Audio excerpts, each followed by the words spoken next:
Tips for a successful marriage. Una, mabuting komunikasyon or good communication. Maglaan ng oras para mag-usap ng tapat at bukas. Pakinggan ang iyong asawa ng walang panghuhusga. Pangalawa, paggalang sa isa't isa or mutual respect. Igalang ang opinyon at damdamin ng iyong asawa kahit na hindi kayo nagkakasundo. At pangatlo, kailangan ang pagtitiwala at katapatan or trust and honesty. Maging tapat at bukas sa bawat isa.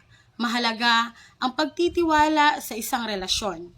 Pang-apat, oras para sa isa't isa or quality time together. Maglaan ng oras para sa isa't isa. Mahalaga ang bonding bilang mag-asawa. Pang-lima, pag-unawa at pagsasakripisyo or compromise and flexibility.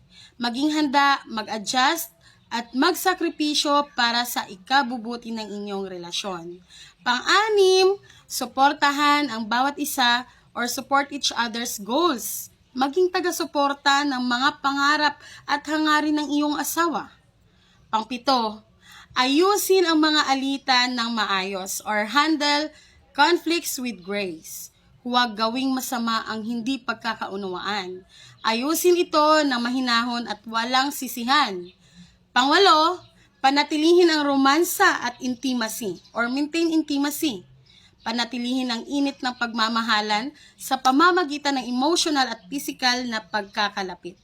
Pangsyam, pantay na responsibilidad or shared responsibilities.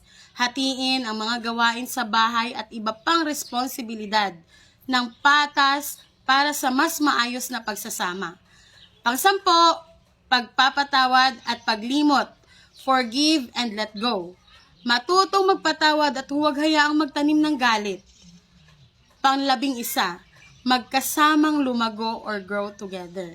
Sabay na pagyamanin ang inyong relasyon at tuklasin ang mga bagong interes bilang mag-asawa. Pang-12, pagrespeto sa sariling espasyo or respect individuality. Give each other space for personal interests and alone time. Ang mahalaga sa masayang pagsasama ay komunikasyon, respeto, pagtitiwala at pagmamahalan.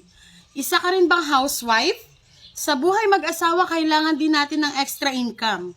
Kahit nasa bahay ka at gustong-gustong kumita. Gusto mo malaman kung paano? Meron akong free one-on-one coaching na kinakandak. Just comment down below or direct message me at mag-usap tayo.